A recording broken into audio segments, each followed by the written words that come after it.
Well, Burghley House was built for the chief treasurer to Queen Elizabeth I in the 1560s and 1570s.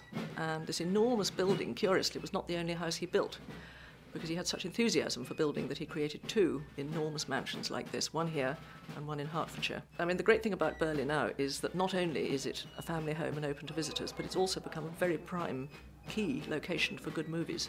We've had some fantastic shoots here. We had Pride and Prejudice with Dame Judi Dench and Keira Knightley shot here. We've had parts of the Da Vinci Code shot here. And we've had, most recently, the golden years of Elizabeth I shot here. And each movie director wants different parts of the house. And the great thing about this building is it's extremely flexible. Parts of it are Victorian, parts of it are Elizabethan and Tudor. Parts of it look like junk. You can make them look like the grungy old sort of cellars and places where you lock people up. Parts of it are supremely elegant. And so film directors come here and they say, oh yeah, we can actually spend 10 days here and it'll save us a lot of money. We can stay on site, shoot everything we need to do in one location, and it makes sense for them. We love it because we then go to the movies and we look at the house and we don't recognise it at all.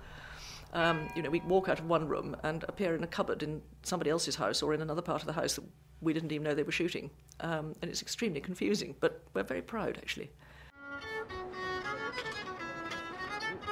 It's a very important house because it's so rare. You will not find another house like this in the whole of the Midlands of England. You will find one or two in the south. It's of a composite nature. It has a timber frame, like the Tudors built houses, but instead of infilling between the Tudor frame with brickwork, they enclose the whole of the frame with brickwork.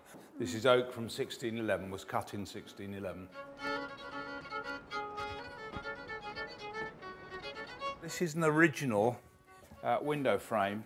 The roof weighs 25 tonnes of straw and 15 tonnes of timber, so 40 tonnes. The door comes from 1611. It's the same date as the rest of the house. It used to be hung here, but because of fire regulations, it's had to be hung so you can see it. And you just have to take note of the hole in the bottom, and it's not something that's been gnawed. It was cut there by the carpenter, and that's a cat flap. Now, this is my favourite room. You're now in the cellar of the Alfred Manor house, and these are the Victorian wine cupboards with two locks, so that the master and the housekeeper had the key, and those are the racks for holding many bottles of wine and cases of beer.